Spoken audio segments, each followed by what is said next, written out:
hoje a gente vai falar sobre leucemias na medicina felina, a melhor espécie do mundo, e a leucemia como uma doença, não só como vírus, que é o que a gente geralmente ouve e está acostumado a conhecer. Então, vamos falar um pouquinho sobre o que é, classificação, quando que a gente vai suspeitar, a ideia é que a gente vai falar desde alterações em hemograma, sinais clínicos, falar também um pouquinho de como que a gente vai chegar a esse diagnóstico e o que a gente tem até hoje sobre o tratamento dessas condições. Então, para começar, qual a importância das leucemias na medicina felina? Basicamente, o tão famoso e tão assustador FeLV, né? Que é tão importante que, inclusive, o nome é vírus da leucemia felina. E ele tem esse nome por causa que, dentre os principais momentos de diagnóstico que encontraram esse vírus, foi associado a leucemias nessa espécie, principalmente acometendo gatinhos jovens. E como que esse vírus consegue fazer a leucemia? Basicamente, ele tem a capacidade de transformar o seu material genético, que é um RNA, através da transcriptase reversa em um DNA. E esse DNA, que é o DNA proviral, vai ser inserido dentro das células dos hospedeiros, que no caso é o gatinho. Ele tem a capacidade de fazer mutações e transduções nesse material genético. Então, de uma forma, ele vai fazer uma oncogênese direta, onde vai estar continuamente tentando induzir mutações. E se o sistema imune não for capaz de reconhecer essas mutações e eliminar essas células, pode, a partir daí, surgir as neoplasias, que podem ser desde linfomas, mas quando a gente fala de alterações em células hematopoiéticas se originando na medula óssea, a gente vai ter leucemias ou outras disfunções medulares, como as displasias, as aplasias, que também a gente vai comentar um pouquinho sobre.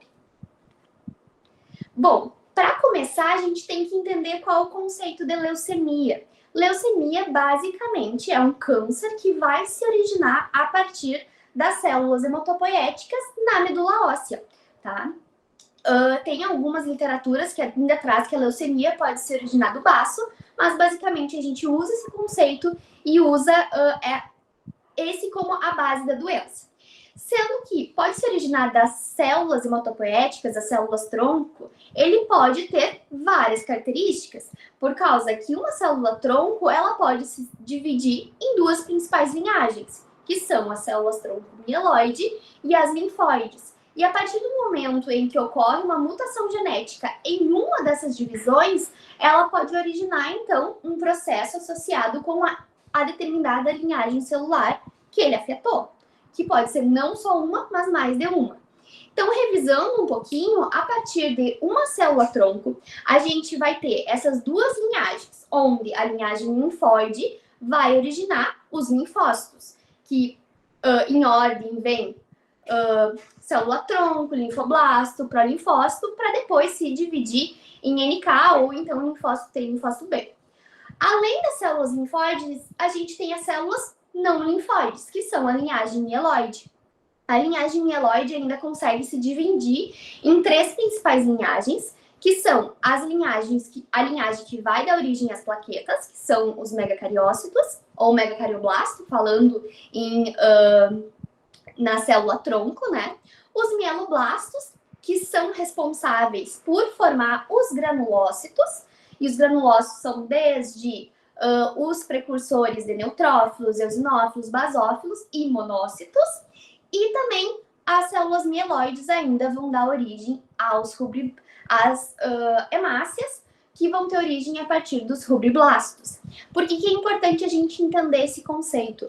Por causa que, se a gente tiver uma alteração, uma mutação em uma linhagem mais primária, como, por exemplo, uma mutação em mieloblasto, nas células precursoras de mieloblastos, a gente pode ter uma leucemia com 3 diferenciações, como, por exemplo, de neutrófilos, eosinófilos e basófilos.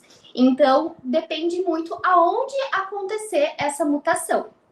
Se vocês ficarem com dúvida em relação a isso, só me perguntarem, tá? Sei que acaba sendo um pouquinho dividido, um pouquinho difícil, mas quando a gente tem ideia dessa formação, dessa divisão, a gente consegue mais facilmente entender. E o que é a medula óssea? a medula óssea é um tecido que fica dentro dos ossos. E a partir dela vão ser formadas as linhagens hematopoéticas, as células que vão dar origem ao sangue.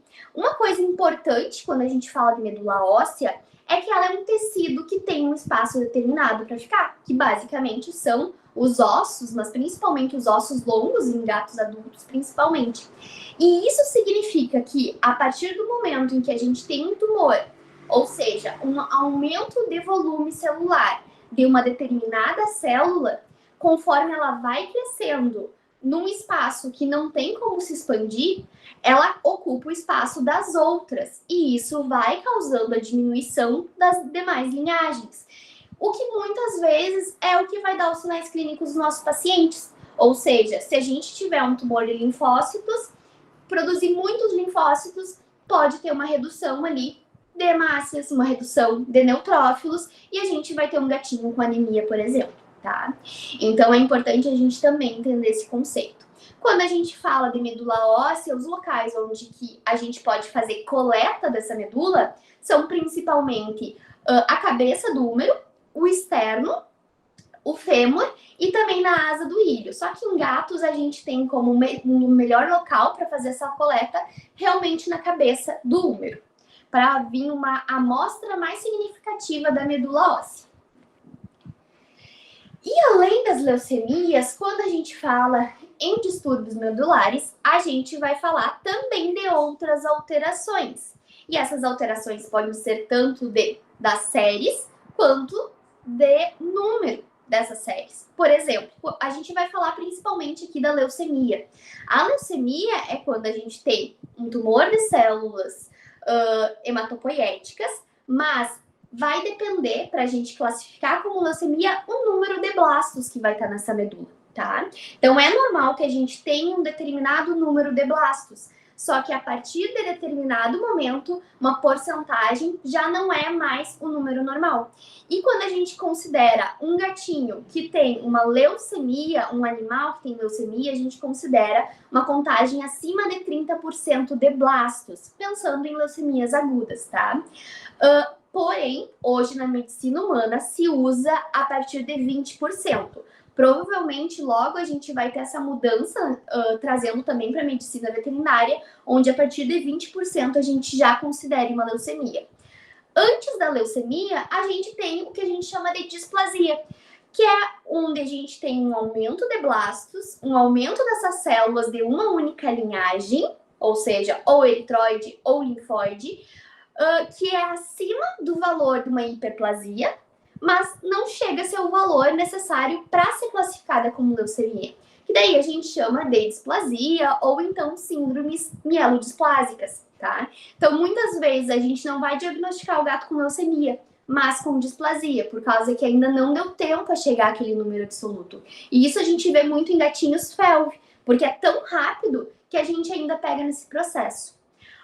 Além dessas alterações que a gente considera anormais, a gente tem a hiperplasia, que é um conceito normal, que é importante também a gente reconhecer, entender que ela é uma resposta fisiológica do organismo.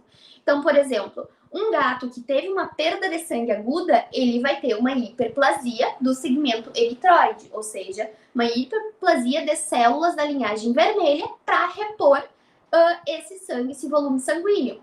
Então, a gente vai encontrar no hemograma, a partir de 5, 7 dias dessa perda sanguínea, um grande número de reticulócitos e seguido pode ter bastante também metarubrícitos. Mas a gente tem uma linhagem preservada. E se a gente for ver essa medula óssea, vai ter 5% dos blastos, até 5% de blastos, de 2 a 5, e a partir disso, uma linhagem escalonada. Tá? Lembrando que o máximo sempre é a célula mais madura, enquanto que a célula mais indiferenciada, mais genitora, digamos assim, tem que ser um valor bem menor. O que não acontece com leucemias e displasias, por exemplo.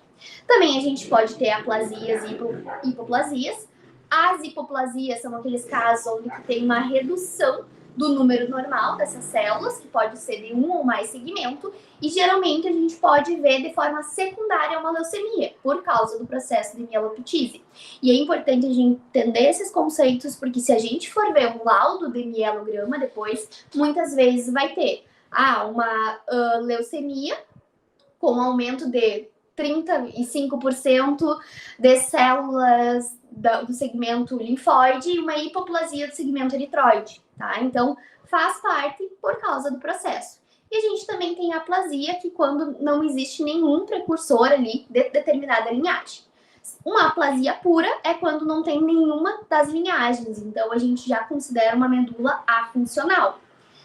Também temos outros processos, como a mielofibrose, que a gente vai comentar mais para frente também, que ocorre a substituição do tecido normal também por tecido colágeno, tecido fibroso, então acaba tornando uma medula afuncional, mas não completamente neoplásica.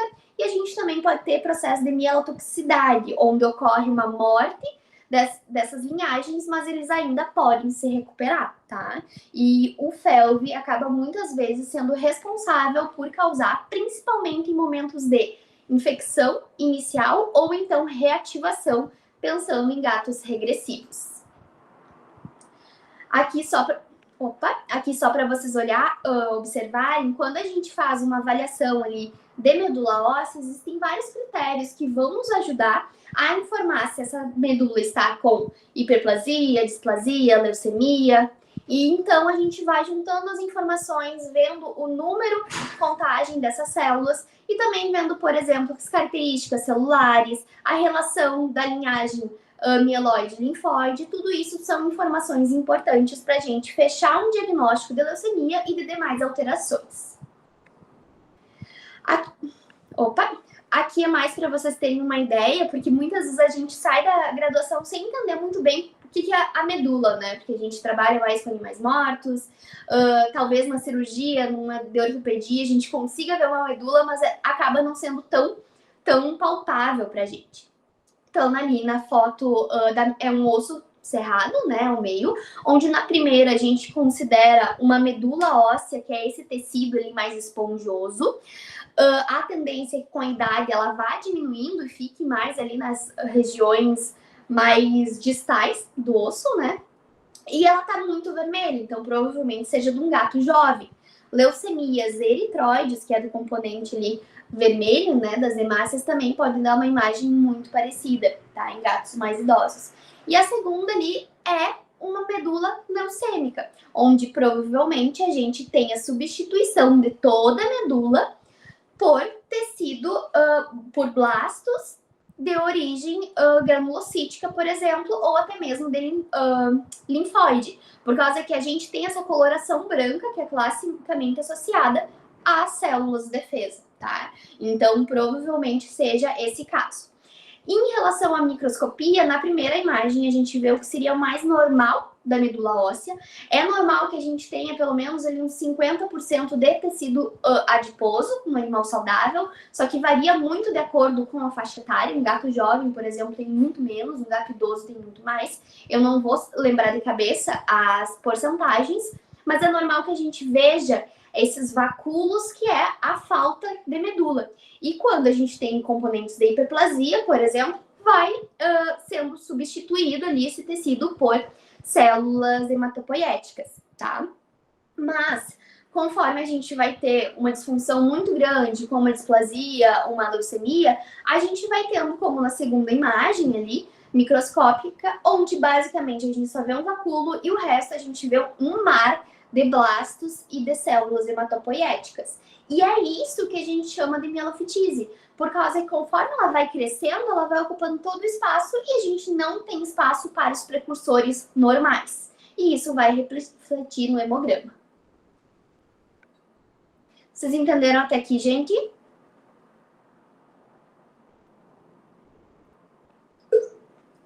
Tudo certo. Se eu tô indo muito rápido, me avise. Se eu tô indo muito devagar também. E se alguém levantou a mão, me avisem que eu não vejo daqui. Bom. Tá bem, deixa que eu te aviso. Perfeito.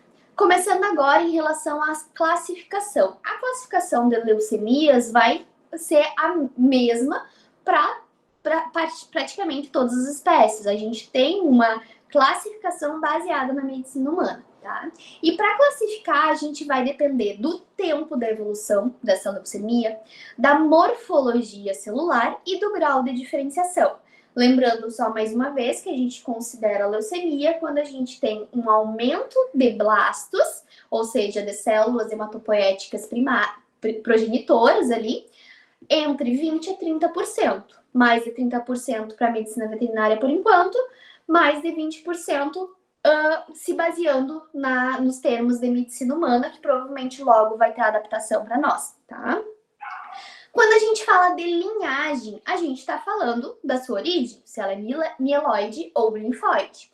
Então, tudo que não é linfóide é mieloide. Primeiro ponto. E também a gente pode classificar como aguda ou crônica, dependendo tanto da morfologia celular quanto do tempo de evolução dessas leucemias. Então, relembrando, linhagem sanguínea, as linfóides são a partir de células-troncos linfóides, enquanto que as mieloides vão ser a partir de células-tronco mieloide, que pode ser desde componente eritroide, de megacariócitos, que vão dar origem às plaquetas, ou então dos mieloblastos, que vão dar origem aos granulócitos. Uma coisa extremamente importante é que quando a gente fala de leucemias agudas, a gente muitas vezes não vai conseguir diferenciar o tipo de blasto. Se ela vem de uma linfóide, se ela vem de uma mieloide e qual mieloide. Então, morfologicamente, elas são muito semelhantes e a gente precisa realmente fazer outros exames para tentar fazer essa avaliação a partir da imunofenotipagem, tá? Mas isso a gente vai falar mais para frente também. Então, só lembrando, mais uma vez, tem a porção linfóide e a mieloide e pode ocorrer ali uma leucemia de qualquer um desses componentes em qualquer uma dessas fases. Tanto que a gente vai ter as leucemias crônicas, que a gente vai falar daqueles leucócitos muito maduros, ou seja, super bonitinhos, que teoricamente seriam leucócitos normais, células normais. Mas também pode ser daquele blasto completamente indiferenciado, que a gente não consegue definir se é uma mieloide ou uma linfóide, por exemplo. Pode acontecer a partir de qualquer uma dessas células. Em relação à aguda e crônica, a gente pode classificar, então, de leucemia linfóide aguda, mieloide aguda, ou leucemia linfóide crônica ou mieloide crônica. Qual a grande importância em relação a essa classificação? Basicamente, prognóstico. Quando a gente fala de uma leucemia aguda, a gente está falando de uma doença extremamente grave, agressiva e fatal. É basicamente, vocês vão conversar com os tutores, conversando principalmente aqui em relação a gatos, e eles vão dizer, ele estava bem ontem, faz uns 2, 3 dias que talvez está um pouquinho mais quietinho, hoje não quis comer nada. Vocês vão chegar e vocês vão ver uma mucosa muitas vezes pálida, o gato muitas vezes com hipertermia, com febre, e realmente ele fica mais prostradinho. E é uma coisa tão rápida que vocês vão ver, por exemplo, que o gato que era gordo, ele continua gordo. Porque não deu tempo de uma doença fazer com que ele perca peso, porque é extremamente aguda mesmo. E quando vocês vão ver nos exames ali de sangue, vocês podem ver a presença dessas células imaturas que a gente chama de blastos, que geralmente vão ser células grandes. Podemos ver núcleos também muito grandes, com presença de um ou mais nucleolo, pode ter núcleo binucleado, e elas muitas vezes podem ser apenas classificadas como blastos, ou então elas vão ser classificadas como o tipo celular mais semelhante a ela, com algumas observações, como por exemplo, são células atípicas, linfócitos atípicos, com granulações, com núcleos binucleados. Então, são algumas informações que o patologista nos dá e que nos levam a pensar em alterações hematopoiéticas, que podem ser leucemias ou displasias, tá? E, mais uma vez, é difícil diferenciar a origem desses blastos quando eles estão no sangue. tá? Muitas vezes dá para tentar fazer essa diferenciação, digamos, chutar, a partir da linhagem celular, quando a gente faz a avaliação da medula óssea, ou até mesmo dos outros componentes do hemograma, depois vou mostrar uns exemplos para vocês, dizer, parece ser mais eritroide, parece ser mais linfóide. Mas o único jeito da gente confirmar realmente é através da imunofenotipagem, que geralmente é por citometria de fluxo. E quando a gente fala em leucemia aguda, a gente está falando da leucemia classicamente associada ao FeLV, tá? Então, a gente vai ter essa apresentação com alterações blásticas graves e extremamente rápidas, levando essa anemia, esse branqueamento das mucosas. Então, só para relembrar, quando a gente fala de blasto, a gente está falando de células imaturas e pouco diferenciadas. A gente chama de indiferenciadas, né? Que pode originar qualquer célula sanguínea. Conforme elas vão se diferenciando, elas vão se tornando mais maduras e a gente consegue definir e reconhecer, tá? Aqui mais algumas imagens de blastos. Não são imagens maravilhosas, mas a gente consegue avaliar primeiro o tamanho delas. Em geral, sempre são células muito grandes, maiores do que todas as células do sangue, quando a gente compara. A gente também tem a presença do nucleolo, que é essas bolinhas mais escuras ali dentro do núcleo, que também acabam mostrando que tem uma alta atividade mitótica ali, mostrando uma característica de replicação rápida, né? Podem ter alterações de citoplasma, mas, em geral, elas chamam bastante atenção. Isso sempre pensando em leucemias agudas. Já quando a gente fala de leucemias crônicas, a gente está falando de uma leucemia que tem um comportamento diferente, que é um comportamento muito mais lento. É aquele gato que vai ter alterações no hemograma por semanas, por meses, sem demonstrar nenhum sinal clínico, que pode ser inclusive um achado. Então, muitas vezes a gente acompanha, quando persistente, daí a gente começa a investigar e consegue perceber e iniciar um diagnóstico aí de uma leucemia crônica. E uma coisa que é extremamente importante, quando a gente fala de leucemias crônicas, a gente fala de células maduras, ou seja, células que seriam normais, só que estão em um número absurdamente maior, tá? Então, a gente fala de alterações no hemogramas que vão ser linfocitoses, eosinofilias, eritrocitose, neutrofilia. Então, lembrem sempre que quando vocês falam em crônica, vocês estão falando em alterações de células maduras, células já adultas. E por ser adultas, elas são muito semelhantes com o que é o normal delas, tá? Então, por isso eu coloquei vários linfócitozinhos ali para vocês lembrarem que são células maduras. E uma coisa importante, que eu acho que eu vou comentar mais para frente também, é que quando a gente fala em leucemias crônicas, ela vai ter um curso, um prognóstico mais favorável e também ela não está associada ao FeLV, tá? Enquanto que a aguda está associada, principalmente pensando em linfocíticas, tá? Não tem associação. E quando a gente fala de leucemia aguda, sempre vai ter blasto no hemograma, sempre vai ter essas células bizarras? E a resposta é não. Infelizmente, às vezes, a gente vai pegar casos que a gente não vai conseguir diagnosticar ou suspeitar apenas pelo hemograma. Daí a gente vai realmente partir para a punção da medula óssea. Porque quando a gente fala de leucemia, aquela leucemia onde tem blasto, tem essas células bizarras no sangue, são as leucemias que a gente chama de leucêmicas. Ou seja, já tem uma liberação, uma fuga da medula óssea dessas células, elas estão circulantes. Porém, a gente ainda tem as formas de leucemias subleucêmicas e aleucêmicas. As aleucêmicas são aquelas que não vai ter nenhum blasto no sangue periférico. Então, muitas vezes, o que a gente vai ver é a presença de citopenias. Então, diminuição das outras séries e sem nenhum sinal do que pode estar acontecendo. E são citopenias que se mantêm sem nenhum outro foco que explicaria, tá?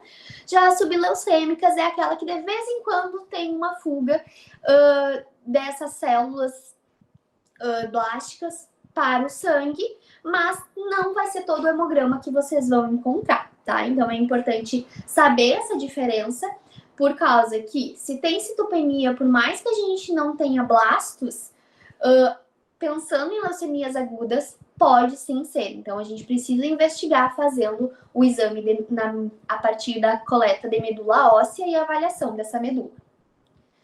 Além disso, a gente ainda tem a possibilidade, por mais que seja incomum, de acontecer os dois tipos de linhagem, tanto as maduras quanto as imaturas. Isso pode acontecer desde alguma alteração cromossômica nesse paciente, onde ele não vai ter uma maturação, adequada em determinado linhagem, mas na outra vai ter, mesmo estando neoplásica. Também pode estar associado com o tipo de linhagem comprometida, então depende qual momento que ocorreu essa mutação, essa leucemia.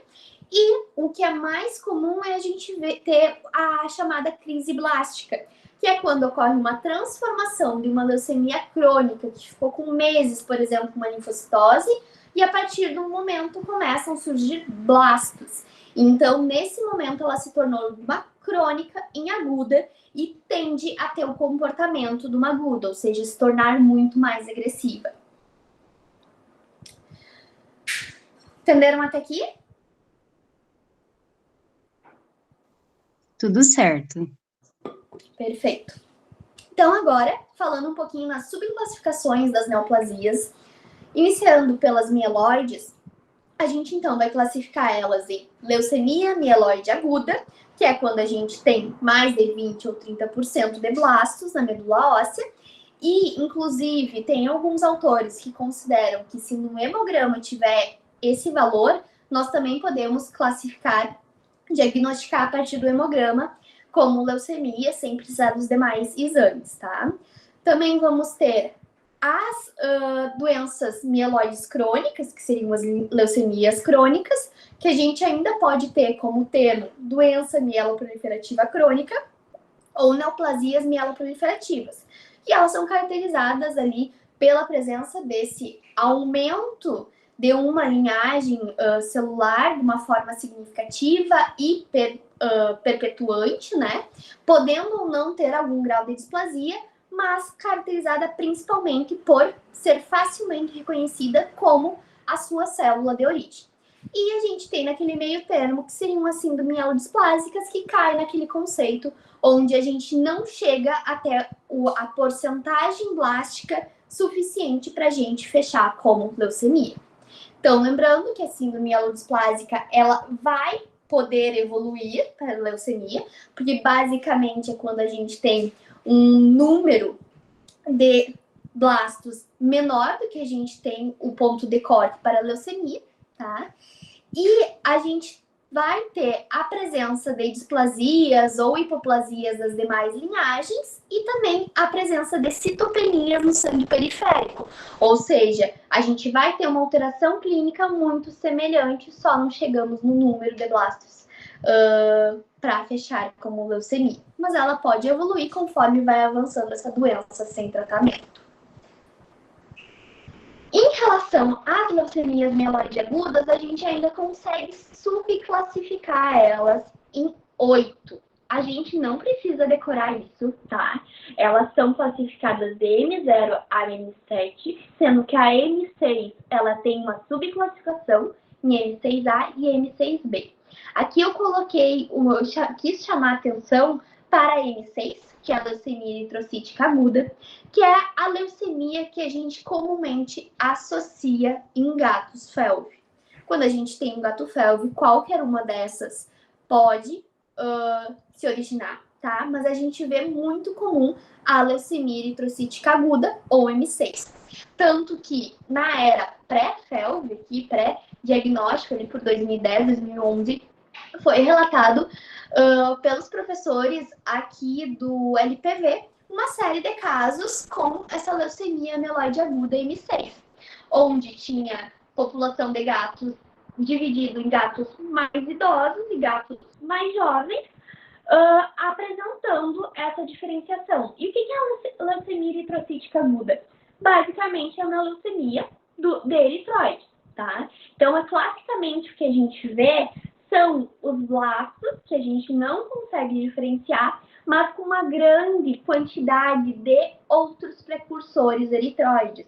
Então, comumente, a gente vai ver uma grande quantidade de metarubrícitos, prorubrícitos e rubriblastos. Só que um detalhe é que, por mais que a gente veja essa grande quantidade, reticulócitos, na grande maioria das vezes, vai estar baixo. Ou seja, nós não temos uma maturação efetiva, uma maturação adequada. Então, por isso, a gente vai tendo a redução do hematócrito, porque não ocorre a reposição de reticulócitos, mas com uma grande presença dessas outras dessas outras etapas do eritrócito na circulação. Aqui para vocês verem um exemplo, infelizmente no artigo era só em preto e branco, então eu trouxe um exemplo que a gente pegou recentemente de uma gatinha que a suspeita era uma leucemia eritrocítica. Vocês podem ver, ela tá com uma anemia, um hematócrito 19,4, só que essa anemia não é uma anemia grave por causa que ela já tinha passado por 2 transfusões. Tanto que se vocês forem ver ali nas observações, tem presença de esferócitos, tá? E esferócitos associado à anemia hemolítica, provavelmente pós-transfusional. Então, a gente já tem uma medula, um hemograma bagunçado. Mas, basicamente, ela tinha a presença de uma anemia associado à trombocitopenia com leucócitos no número normal. Antes, ela estava fazendo leucogramas, hemogramas de máquina. E nos hemogramas vinham bastante, todas as vezes com monocitose. Isso porque muitas vezes os precursores blásticos se assemelham em tamanho. O que mais próximo que a máquina consegue entender é que aquilo é um monócito. Então, acaba classificando, mas na verdade o número de monócitos dela estava normal. E quando a gente vai fazer essa diferenciação em lâminas, dá para perceber que ela tem uma grande quantidade dos precursores ali das hemácias, como rubriblastos, prorubrícitos, rubrícitos, metarubrícitos. Porém, tem reticulócito suficiente para repor esse sangue, né? Na imagem, a gente consegue ver diferentes precursores ali. Se não me engano, é um rubrícito e um pró-rubrícito, mas eu não tenho certeza.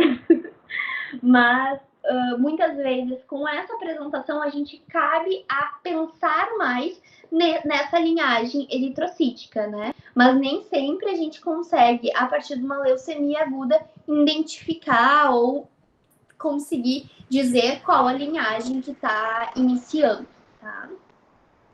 Aqui é um outro exemplo de uma leucemia aguda, nesse caso monocítica, tá? Que se vocês forem ver ali, ele apresenta uma leucocitose, o hematócrito baixo, com hemoglobina baixa, plaquetas também abaixo do valor de referência e apresenta a presença de blastos, que depois foi classificado como blastos monocíticos. Importante comentar que é um gato que não é considerado mais tão jovem, que nem a gente vê gatinhos com leucemia, né? Mas positivo tanto para a FIV quanto para o FeLV.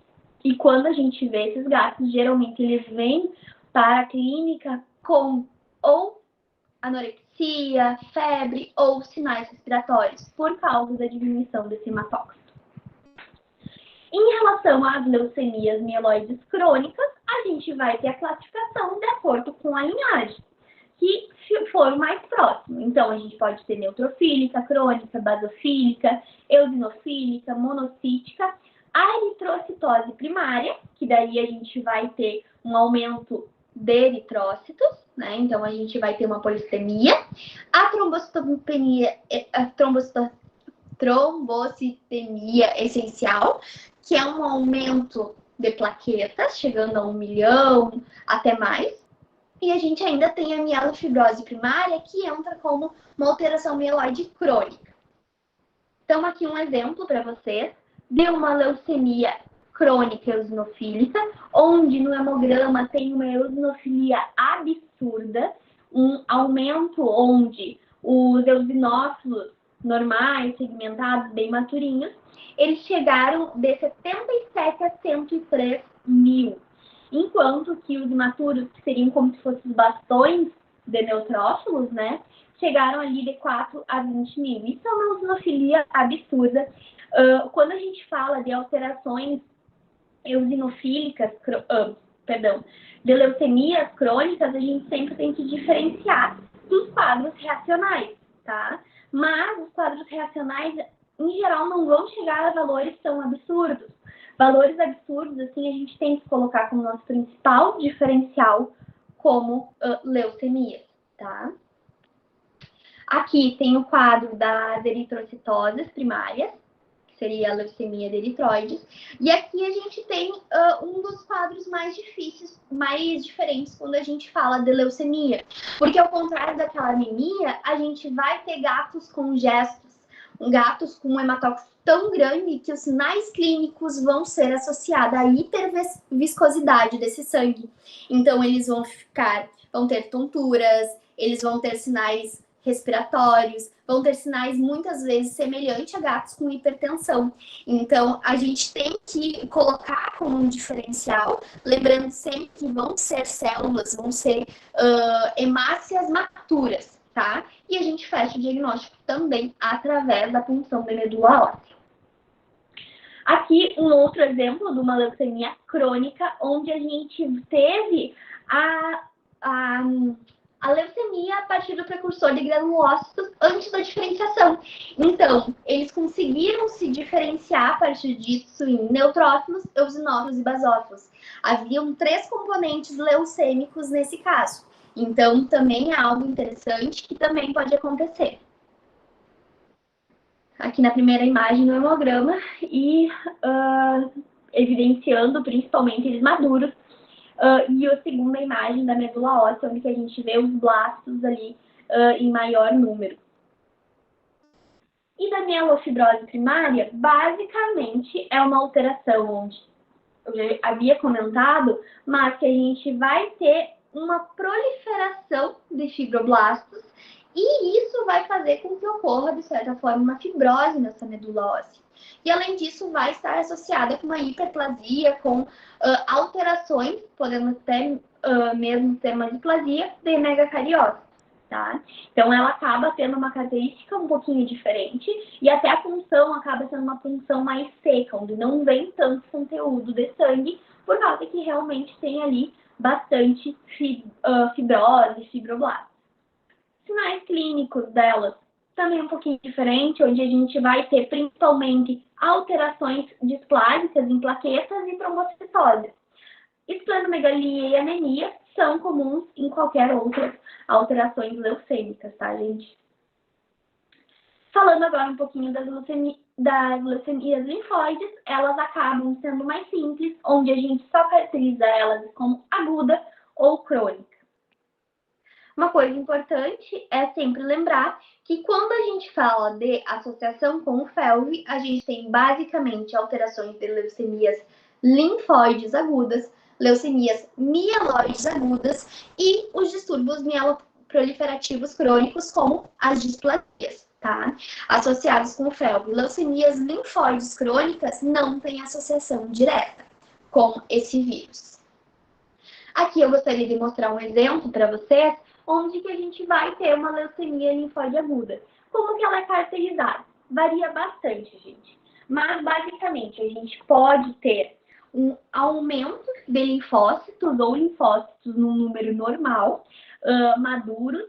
E esses linfócitos, muitas vezes, quando a gente faz a relação linfócitos e neutrófilos, está invertida. Porque o normal é que a gente tenha mais neutrófilos que linfócitos. Mas nessas condições a gente pode ter essa inversão. Além disso, a gente pode ver a presença de blastos. Esses blastos podem ser indiferenciados, mas muitas vezes a gente pode ver como observação a presença de linfócitos atípicos, linfócitos grandes ou moderados, que já são sinais de linfócitos que tem características blásticas, ou seja, mais puxando para uma leucemia aguda. Além disso, a tendência é, quando está sintomatológico, a gente ter a presença de redução das hemácias, redução das plaquetas e redução das células de defesa, como nesse caso, onde a gente tinha cerca de 882 neutrófilos totais, mostrando realmente, nesse caso, uma pancitopenia dos 3 segmentos, tá? E a presença dos blastos é o mais característico quando a gente vê aquela lâmina, a presença de linfócitos bizarros, grandes, que chamam muito atenção. Ali a gente tem uma alta suspeita, alta presença de ser realmente uma leucemia aguda, e geralmente a gente consegue pensar numa linfóide se tiver características semelhantes. Quando tem a presença só de blastos no hemograma, a gente não consegue fechar. Nesse caso, por mais que fosse sugestivo, as características dos blastos lembravam, a gente fechou como leucemia linfóide aguda a partir da punção da medula óssea, tá? Mas, muitas vezes, quando a gente tem, como nesse segundo exemplo, a presença de linfócitos anômalos, tamanho médio, grande, a gente tem uma alta suspeita de que esses linfócitos sejam neoplásicos, por causa de uma leucemia aguda, e seja uma leucemia linfóide, tá? Então, para vocês verem, enquanto na anterior a gente tinha uma leucopenia, principalmente com uma neutropenia, e linfócitos no número normal, nessa, também linfóide aguda, a gente pode ter uma leucocitose com predominância do tipo celular acometido. No caso dos linfócitos, se eles fossem linfócitos maduros, sem nenhuma atipia, a gente suspeitaria de ser crônica. Mas como tem linfócitos de tamanho médio e grande, são linfócitos não tão maduros, não prontos, digamos assim, então a nossa suspeita fica provavelmente como uma leucemia aguda. Daí a gente sempre associa aos sinais clínicos, ao tempo e aos achados na medula óssea, tá bom?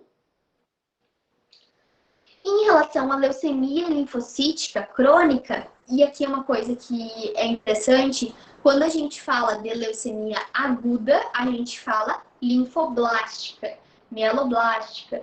Quando a gente fala de leucemias crônicas, a gente fala linfocítica. Lembre-se sempre que o blástico está associado com aguda, porque vão ter blastos, enquanto que cítica está mais associada com a questão da maturidade dessas células, tá? E quando a gente fala dessa leucemia, a gente está falando de uma leucemia completamente diferente em relação à epidemiologia, onde a gente vai ter a presença principalmente em gatos idosos, a partir de 10 anos, FeLV negativo, e a maior alteração é a presença de linfocitose madura, ou seja, linfócitos lindinhos, bonitinhos, no segmento ali, leucocitário, sem nenhuma alteração na sua morfologia, tá?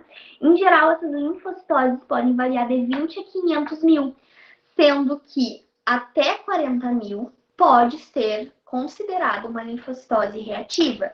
Acima de 40 mil linfócitos já é altamente sugestivo de ser uma leucemia, tá? Mas mesmo assim a gente fecha com a punção de medula. Em humanos, consideram-se que para a leucemia linfocítica crônica, 15% de linfócitos maduros na medula óssea já é o suficiente. Lembrando que não é normal ter tantas células maduras nesse tecido, tá? Então, 15% já seria suficiente. Não temos valor de referência para animais, então, em geral, é baseado nesses valores. Além disso, em relação ao imunofenótipo, a gente consegue ter diferenças no prognóstico. Na grande maioria das vezes, imunofenótipos, que são TCD4 e TCD8, são com bom prognóstico. O que isso significa? São gatos que ficam meses, até mesmo um ano, sem apresentar sinais clínicos, só com essa linfocitose, tá? E, na grande maioria das vezes, falando em leucemia em gatos, leucemia linfocítica crônica, a gente vai ter os TCD4. Além disso, é bem comum, mas existe a possibilidade de apresentar um prognóstico ruim quando a gente tem o CD5 baixo, tá? Esse é um dos imunomarcadores. Isso pode condizer com uma leucemia linfocítica que vai durar apenas dias, o que é muito semelhante ao que a gente espera para uma leucemia aguda, tá? E também quando tem um duplo negativo, que seria o TCD4 negativo, não marcado nem para TCD4 nem para TCD8, também tem um prognóstico mais reservado, que vai de semanas a meses. Mas as demais, CD4 e TCD8 positivo, eles tendem a durar meses, até mesmo anos. Entenderam até aqui?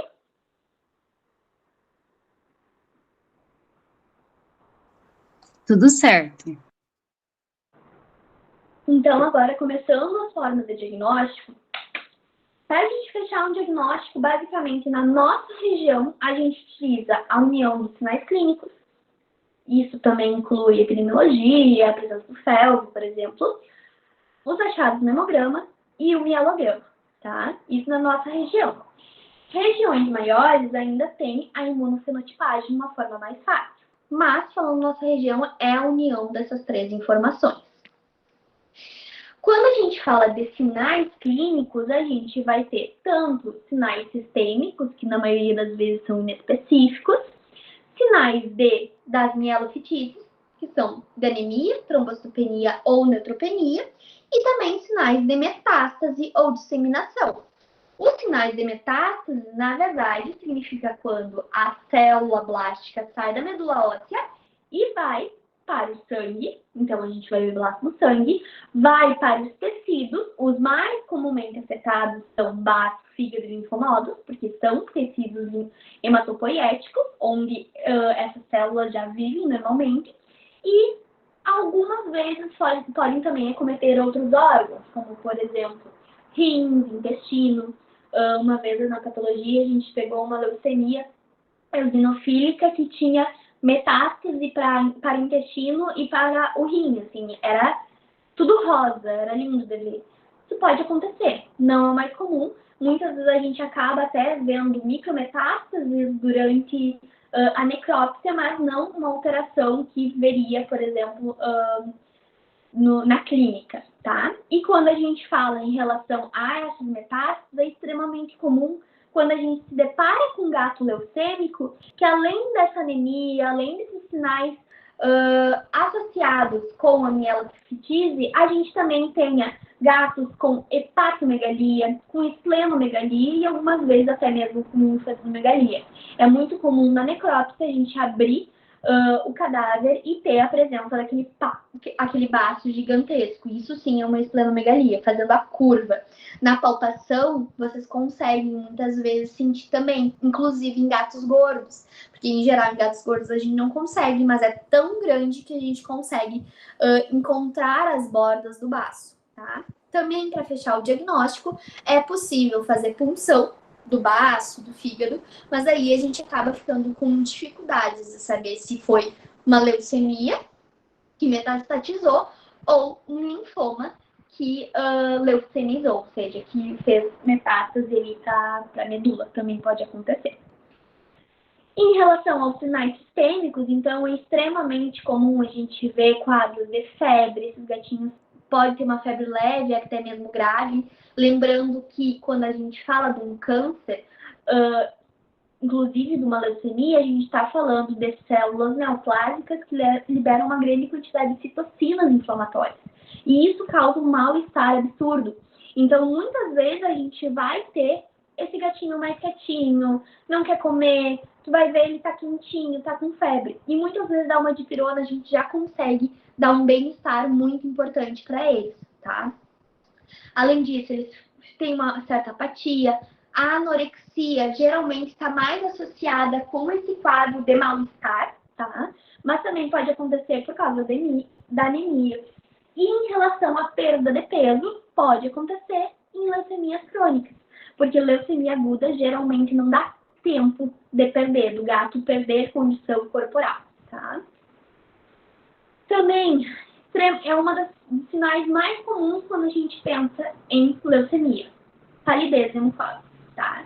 Às vezes pode ser aquele branco completamente pálido, onde tu vai ver um hematócrito absurdo, mas na maioria das vezes quando a gente atende um gatinho que o tutor está sempre em cima, cuidadoso, é aquele gatinho que está levemente pálido.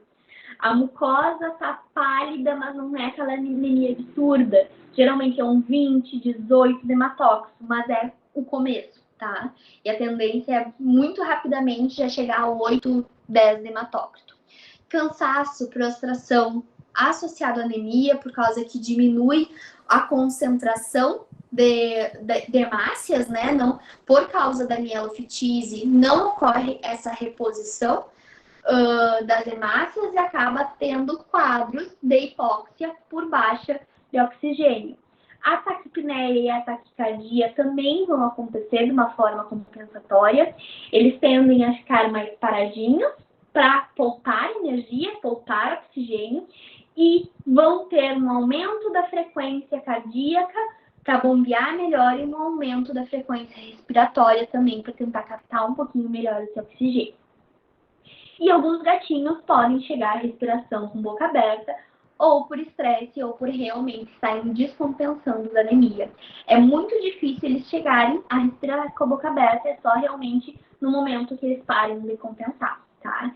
Tanto que, particularmente, eu sempre monitoro clinicamente antes de fazer transfusão, porque quando a gente fala desses quadros de anemias, de leucemias em gatos FeLV, a transfusão, ela é muitas vezes o que salva, mas tem uma alta chance de fazer uma anemia pós-transfusional hemolítica, tá? Então, é importante a gente sempre saber quando fazer, quando o gato realmente precisa. Aqui, mais um exemplo para vocês, onde a gente tem um hematócrito de 14, então compatível com anemia, e isso associado a mielofitise novamente. Aqui o videozinho, esse é o Nicolau, ele chegou respirando de boca aberta, com uma dificuldade respiratória absurda, foi colocado ali na incubadora para oxigênio, assim que foi feito tranquilização. Esses gatinhos que estão com a respiração dificultosa, a gente pode fazer o butorfanol, que diminui a frequência respiratória, eles conseguem oxigenar melhor, colocar ali na oxigenação para eles melhorarem essa ventilação, tá? Então, no vídeo é mais para vocês verem como a respiração dele está abdominal, está forçada, e isso realmente porque falta oxigênio.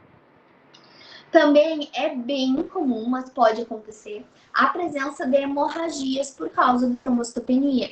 Então, reduz tanto essas plaquetas que acabam tendo quadros de hemorragias, como, por exemplo, nas imagens onde a gente tinha petequias, sufusões, e em casos muito mais graves, mas pode acontecer, a presença de hemorragias encefálicas, tá? E isso pode levar a sinais neurológicos muito rápidos. Aqui, por exemplo, peço desculpa pela imagem, não sei porque ficou tão ruim, mas um gatinho que chegou para a consulta por causa que estava com diarreia, com sangue. No momento que ele estava na consulta, ele defecou e basicamente era sangue puro. E quando a gente foi ver o hemograma, o hematócrito ainda estava ok, mas isso em pouco tempo já caiu, né, por causa que a perda de sangue estava tão intensa pelo intestino que acabou rapidamente ocorrendo essa redução, e as plaquetas estavam em 13.000, então tinha uma quantidade muito ineficaz. E isso predispôs também ao que provavelmente aconteceu, que foi uma septicemia. No caso dele, além dessa trombocitopenia, ele também tinha a presença ali de uma leucopenia. Essa leucopenia, na necrópsia, foi possível ver que ele não tinha mais uma medula funcional, realmente tinha hipoplasia desses segmentos, mas também poderia ser explicado por exemplo, uma sepse. Porque quando ocorre esses microsangramentos intestinais, a translocação bacteriana de bactérias normais no intestino podem levar à sepse, e a sepse pode levar a essa leucopenia. Então, é importante também a gente diferenciar. E isso a gente consegue ver também com a presença de neutrófilos tóxicos, mostrando que estava tendo uma resposta inflamatória ali. Pode ser também pela translocação. Em relação à eritrocitose primária, reforçando já o que a gente comentou anteriormente, é uma apresentação completamente diferente, onde a gente vai ter mastócitos aumentadíssimos, 60%, 80%, pode ter uma policromasia, mesocitose ali nessas células, e a gente vai ter basicamente sinais de uma congestão, de uma hiperviscosidade, levando alterações neurológicas, oculares, gastrointestinais e mucosas extremamente congestas. Outro fator que é comum a gente pensar nas leucemias então, a presença dessas alterações hematológicas, a presença dessas células maturas, ou seja, os blastos. Aqui tem um outro exemplo, uma outra gatinha que também tinha leucemia, foi uma leucemia aguda também, onde a gente via a presença de uma trombocitopenia, não tão importante, uma redução absurda de hematócrito, anemia, enquanto que o leucograma ali tinha a série de granulócitos bem aumentada, inclusive com certa diferenciação, mas com presença de blastos. Então, a gente tem ali uma possível leucemia, né? Se não tivesse os blastos, se tivesse mielócitos, por exemplo, um diferencial seria também uma infecção bacteriana grave, mas a presença dos blastos nos leva muito a pensar na leucemia e fechar o diagnóstico com essa condição, ainda mais a associação com o self.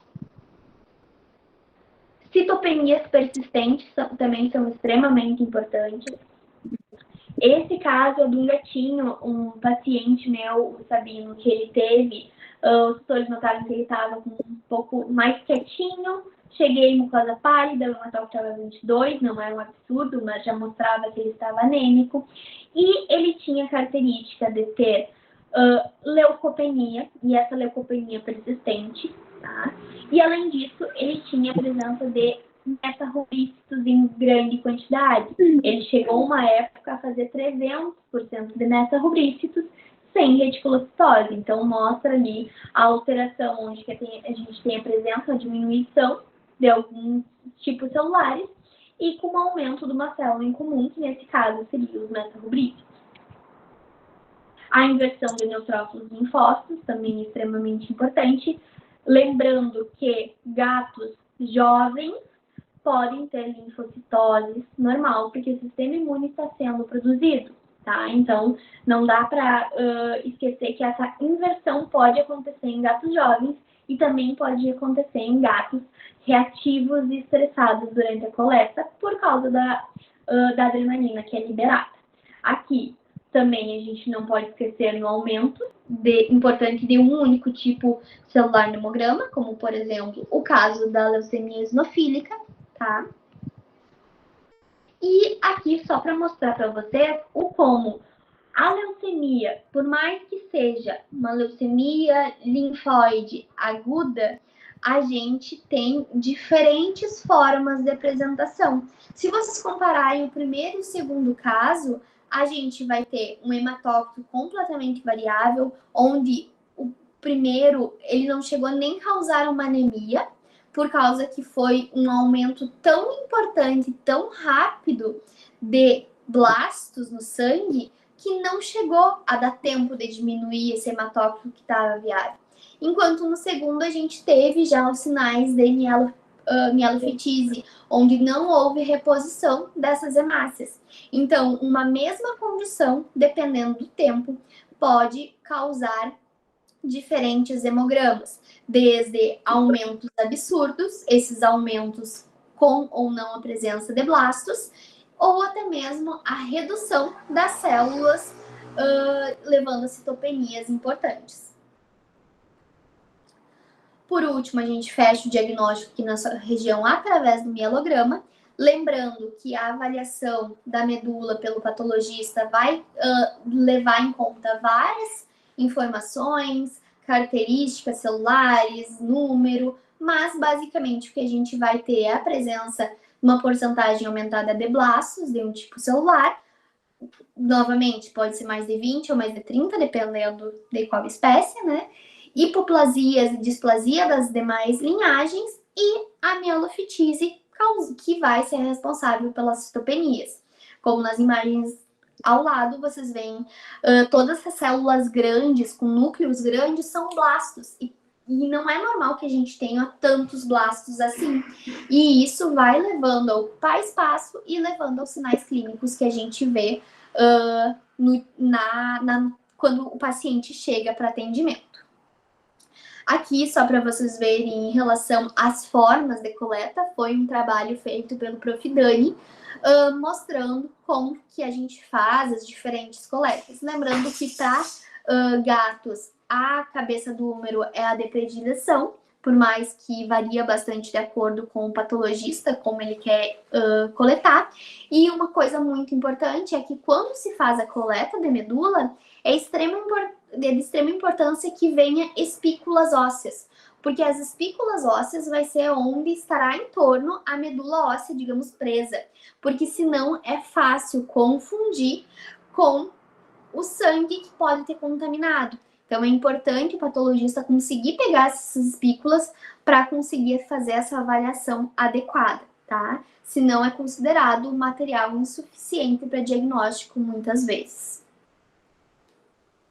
Bom, além dessas alterações no hemograma, que a gente falou bastante, das alterações no mielograma, onde a gente consegue definir muitas vezes a linhagem, se é mieloide, linfóide, e em alguns casos até mesmo a sublinhagem pela população em volta, é a partir da imunofenotipagem que a gente vai fechar o diagnóstico.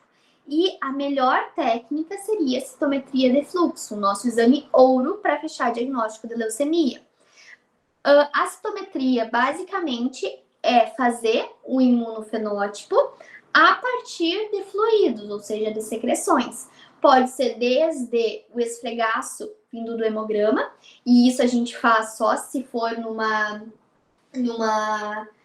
leucemia leucêmica, ou então um esfregaço da coleta da medula óssea, daí pensando numa leucemia que pode ser inclusive a leucêmica, tá? É importante que esse exame seja feito em até 24 horas.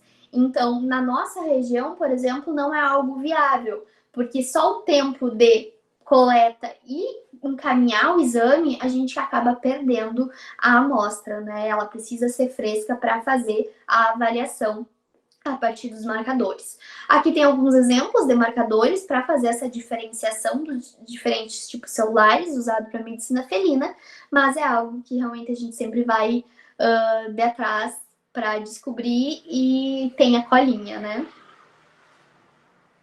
Também a gente tem, para a imunofenotipagem, a presença da imunocitoquímica e imunohistoquímica. A citoquímica, a gente trabalha para fazer em esfregaços sanguíneos, o tecido viável ainda, enquanto que a imunocitoquímica é realizada a partir de biópsias de material formalizado. Então, geralmente é no pós-morte para fechar o diagnóstico mesmo.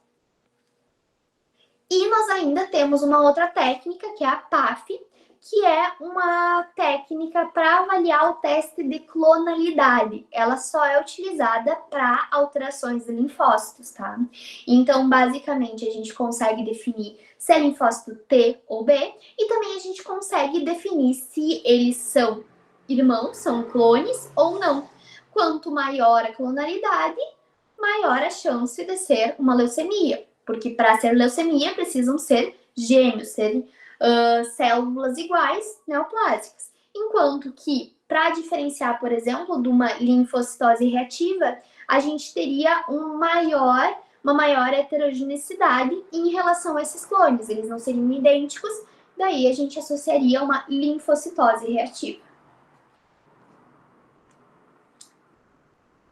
Em relação às técnicas de diagnóstico, seria mais ou menos isso. E também eu gostaria de comentar que é extremamente importante a gente sempre lembrar dos diferenciais para leucemias. Tudo que eu falei aqui nos levam a pensar, mas a gente não pode esquecer das outras causas que levam a alterações semelhantes no hemograma. Como, por exemplo, quando a gente vê a presença de eritrócitos nucleados, principalmente metarubrícitos, mas algumas vezes a gente pode ver até pró-rubrícitos, por exemplo, em casos de anemias regenerativas intensas. Mas é sempre importante a gente lembrar que vai ter uma reticulocitose associada. Então, a gente vai ter, por mais que um hematócrito baixo, um escalonamento, onde a gente vai ter muito mais reticulócitos para a quantidade de metarubrícitos, do mesmo jeito, muito mais metarubrícitos para a quantidade de pró-rubrícitos, e assim vai, tá? Então, é importante a gente diferenciar de alterações reacionais, tá? Nesse caso, por exemplo, é um gatinho que, inclusive, o hematócrito já estava normal, mas era um caso de uma anemia associada a micoplasma e citalquizum. Então, tinha uma causa e é sempre importante a gente buscar essa causa para fazer o tratamento adequado. Também, a gente não pode esquecer das outras leucocitoses não neoplásicas. O mais comum que a gente vê são as reações leucemoides, isso pensando principalmente em diferenciar de leucemias crônicas, mas também em alguns casos de leucemias agudas, como por exemplo o caso dessa gatinha que tinha uma rodococose e ela chegou a fazer 83 mil segmentados. Isso poderia se passar facilmente por uma leucemia crônica neutrofílica, mas claro que existia um quadro que explicasse isso, então é sempre importante a gente fazer essa investigação. Quadros normalmente que levam a essas alterações no hemograma são piotórax, peritonite e piômetra em gatinhos. Também, sepse, ela pode levar tanto leucocitoses importantes, mas principalmente neutropenias. Então, eu já peguei casos de gato com 600, 800 leucócitos por neutrófilos, né? Neutrófilos totais, mostrando uma neutropenia super intensa. E isso por causa de uma mordida que só tinha um furinho ali no quadril. Mas o quadro infeccioso foi tão grande que levou ao consumo desses neutrófilos. Então, lembrando todos os exames que a gente viu onde que tinha uma neutropenia importante, a gente tem que conseguir também buscar o foco e descartar os possíveis focos que poderiam levar a essas neutropenias. Outras alterações comuns associadas às leucocitoses. Síndromes paraneoplásicas. Quando a gente fala em alguns tumores, principalmente carcinomas, eles têm a tendência de produzir uma substância, que é o fator estimulante de colônia, granulocítica e macrofágica, quase um filgastrin da vida, só que natural, onde ocorre a proliferação reacional, responsiva à produção desse fator, de uma forma exacerbada. Essa gatinha, por exemplo, é a Batatinha, ela tinha um carcinoma indiferenciado oral de maxila e ela chegou a fazer 310 mil leucócitos. A partir do momento em que foi removido o tumor, chegou a 18 mil. Então, a gente conseguiu reduzir muito rápido. E, ao mesmo tempo, quando os primeiros sinais de ocorrer a volta do tumor, foi novamente o aumento dessa leucocitose bem marcante, tá? Então, é importante também a gente ter esses diferenciais. Quando a gente fala em linfocitoses, a gente também pode pensar como síndrome paraneoplásica, o timoma. Também linfocitoses racionais, que são linfocitoses responsivas a algum estímulo, que é bem comum em gato, mas em gato, em geral, são linfocitoses leves, elas podem variar de 8 a 30 mil linfócitos maduros, tá? Algumas causas descritas para a linfocitose são alterações infecciosas, como micoplasma, alterações endócrinas, como hipertireoidismo e hipoadrenocorticismo, e uma causa muito comum e que muitas vezes acaba nos confundindo em relação a leucemias e displasias são as anemias imunomediadas, tá? Então, é importante a gente fazer essa diferenciação também. E lembrar das linfocitoses fisiológicas, que em gatos pode ser gatinhos jovens, eles tendem a ter mais linfócitos, e também a gente pode ter a presença das linfocitoses fisiológica reativa pelo aumento da adrenalina, por exemplo, no estresse, numa coleta de sangue. Também descartar causas de estágio 5 do linfoma, que é quando o linfoma também faz a metástase para a medula óssea. A gente acaba não tendo diferença no prognóstico, é só saber o que começou primeiro, tá? Mas basicamente o prognóstico acaba sendo o mesmo, que não é muito bom. E além disso, existem alguns linfomas, como por exemplo alguns linfomas esplênicos, que podem levar o que a gente chama de transbordamento. Não tem metástase na medula óssea, mas alguns linfócitos neoplásicos podem passear pela circulação sanguínea. Em relação ao tratamento, eu juro que eu estou acabando agora. Em relação ao tratamento, basicamente, o início principal é sempre pensar no tratamento suporte, tá? Então, a transfusão sanguínea, para fazer o tratamento quimioterápico, pensando na leucemia, mas para dar o suporte necessário e bem-estar para esse paciente, tá? Quando a gente entra com qualquer tratamento com químio, o nosso objetivo é que o paciente sobreviva até ter uma reação, uma resposta. E muitas vezes a transfusão é para ajudar esse gato a ter um bem-estar e sobreviver até a gente tentar ter uma resposta ali a partir das outras medicações. Lembrando que em geral, é recomendado fazer sempre abaixo de 15 de hematócrito em gatinhos. Em geral, eu acabo segurando o máximo possível, sempre acompanhando os sinais clínicos, porque se diminuir, se apresentar sinais clínicos como ficar muito prostrado, não querer comer, muito cansado, ou até mesmo respiração de boca aberta, é transfusão imediata, tá? Mas fazer uma transfusão com hematócrito 15, 16, pode levar a mais rapidamente ocorrer o consumo dessas hemácias por causa das anemias hemolíticas secundárias, pensando em gatinhos positivos para FeLV, que é a nossa maior rotina, tá? Antibiótico terapia a gente utiliza principalmente em casos de leucopenias, por causa que vai ter uma redução desses neutrófilos, né, no caso de neutropenias importantes, e o gato vai ficar imunossuprimido, vai ficar suscetível. Então, em geral, a gente utiliza com menos de 1.500 neutrófilos, a gente já pode iniciar com antibiótico terapia preventiva, tá? Para evitar quadros de translocação bacteriana. Em relação a antibiótico, tem várias indicações. A gente pode utilizar amoxicilina com clavulanato, as quinolonas, das quinolonas eu gosto muito da marmofloxacina ou da Prado, uso no segundo momento. Sulfa com trimetoprim também pode ser utilizada. E gatinhos FeLV, eu gosto muito de usar a doxiciclina. Por quê? Por causa que tanto a doxi, em segunda opção amargo, elas vão atuar também em micoplasma. E muitas vezes esses gatinhos, eles vão ter de uma forma secundária micoplasmose, também atrapalhando o quadro, por causa que micoplasma, 1/3 dos gatos, por terem contato com pulga continuamente, vão ser portadores do micoplasma e ele acaba desenvolvendo doença em momentos de imunossupressão. Então, é mais uma doença aí que, se acontecer, acaba piorando o quadro. Então, em relação à escolha, em geral, eu utilizo como primeira opção a doxiciclina mesmo, tá? Além disso, antitérmicos, antieméticos, lembrar que neoplasias, elas liberam citocinas, elas dão mal-estar e a gente tem que pensar no nosso paciente, cuidar desse mal-estar, tá? Então, se tiver febre, a gente controla. Se tiver náusea, é muito comum a náusea, não só pelas medicações que a gente vai usar, mas também por essas citocinas. Entrar sempre que possível e necessário com essas medicações.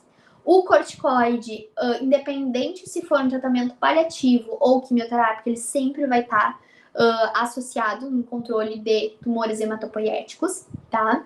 Lembrando que, principalmente em quadros de leucemias de origem linfóide ou até mesmo linfomas, o corticoide também vai levar a apoptose de linfócitos, então acaba fazendo esse controle. Flebotomia a gente utiliza em casos das eritrocitoses, tá? Então, a gente pode fazer até 12 ml por quilo de retirada do sangue, que está em excesso, com, ao mesmo tempo, uma reposição de ringer para fazer, para não ter essa perda de volume muito intensa e repor, mas para a gente diluir esse sangue, né? Porque os sinais estão associados a essa congestão. E também, eu particularmente gosto muito de utilizar em pacientes quimioterápicos a viscoterapia, onde a gente tem uma ação principalmente em relação ao bem-estar do paciente, e também a gente tem a questão de ter uma ação antineoplásica de forma secundária. Ele ajuda a imunomodular a resposta do próprio gatinho contra o tumor, então a gente vê respostas positivas.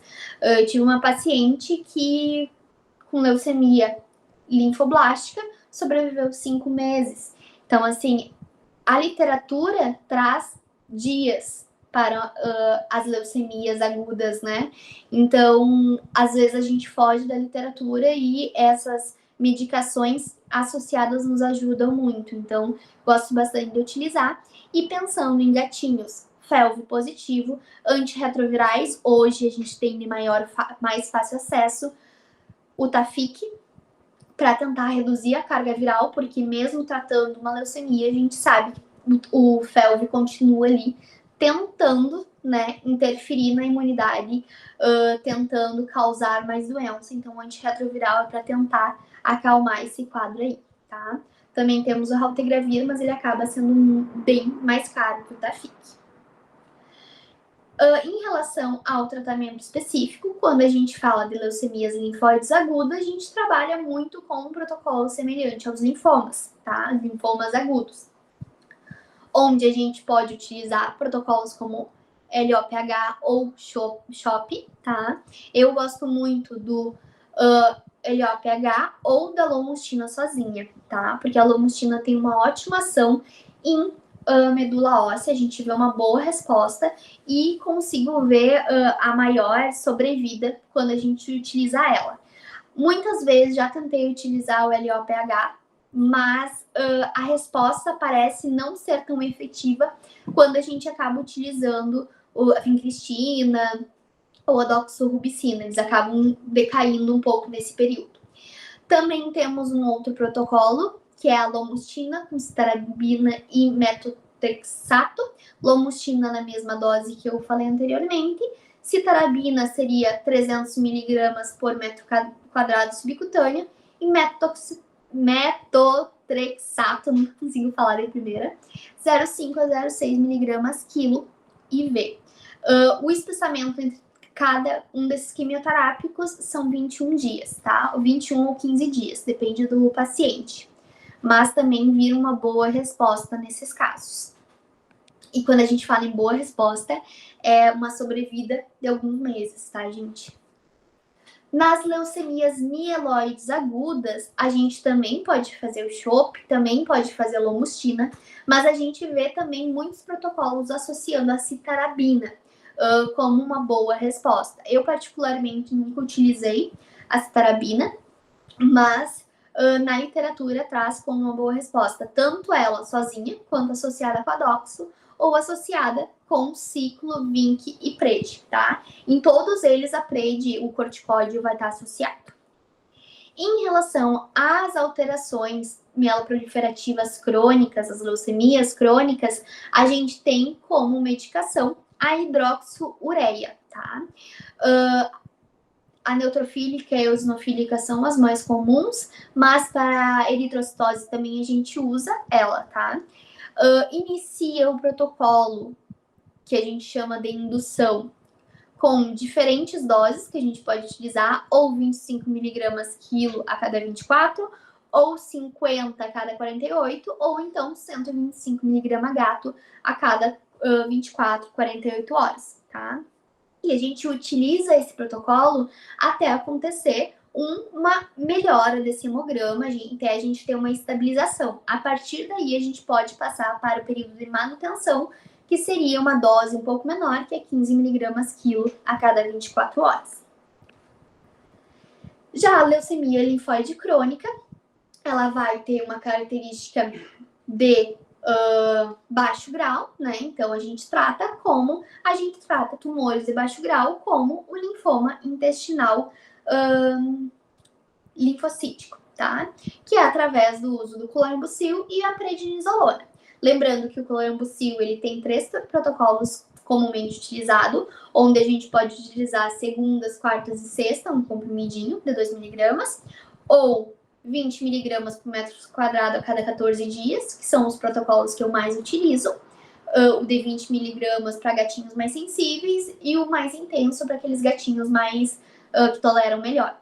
E a gente também tem o protocolo de 15 miligramas por metro quadrado durante 4 dias a cada 21 dias, tá? Lembrando de sempre associar com a PRED. A PRED, nessa dose de 10 miligramas gato, CID ou 2 miligramas por quilo, é para todos os protocolos. E após a remissão, a gente sempre fala que em gato, eles são mais tolerantes ao corticoide, então a gente só começa a reduzir quando tiver uma remissão do tumor, tá? Então, começar uma remoção precoce acaba muitas vezes predispondo a uma resistência quimioterápica, então só após remissão mesmo. E nem sempre se trata no primeiro momento a leucemia linfóide. Como eu tinha comentado, algumas vezes ficam meses, anos sem sinal clínico. Então, as recomendações para tratamento, isso é usado principalmente em cães, mas em gatos, por ser uma leucemia bem rara, né, acabam adaptando também essas orientações. Basicamente, a gente trata quando tiver sinais clínicos associados a essa linfocitose, inclusive febre. Se tiver de algum envolvimento periférico, linfoadenomegalia, esplenomegalia, e quando essa linfocitose for mais de 60 mil linfócitos, podendo ou não ter associação das citopenias, de uma forma importante que põe em risco pela questão da anemia, trombocitopenia ou então pela presença da neutropenia. Lembrando que, em relação ao prognóstico, leucemias, linfóides e mieloides é muito ruim. A literatura traz de 15, 17 dias, ou até mesmo com bom prognóstico, chegando a poucos meses, tá? 3, 6 meses. E a leucemia linfóide crônica a gente considera menos ruim. Por quê? Por causa que a gente vai ter um prognóstico ali chegando até 1 ano com uma boa qualidade de vida, sem resistência, tá? E resumindo, por fim, quando a gente suspeita de leucemia, quando tiver sinais clínicos compatíveis e alterações do hemograma, essas alterações como citopenias, importantes e persistentes, presenças de blastos ou células atípicas e aumentos exorbitantes de um tipo celular. E além disso, quando ferro positivo, associado à leucemia aguda, e em gatinhos idosos com algum aumento, com uma linfocitose importante, causado leucemia crônica, tá? Então, por hoje era isso, gente. Espero que vocês tenham entendido algo. Se não entenderam, desculpa, mas estou aqui para tentar ajudar no que for possível. Se tiverem qualquer dúvida, estou à disposição.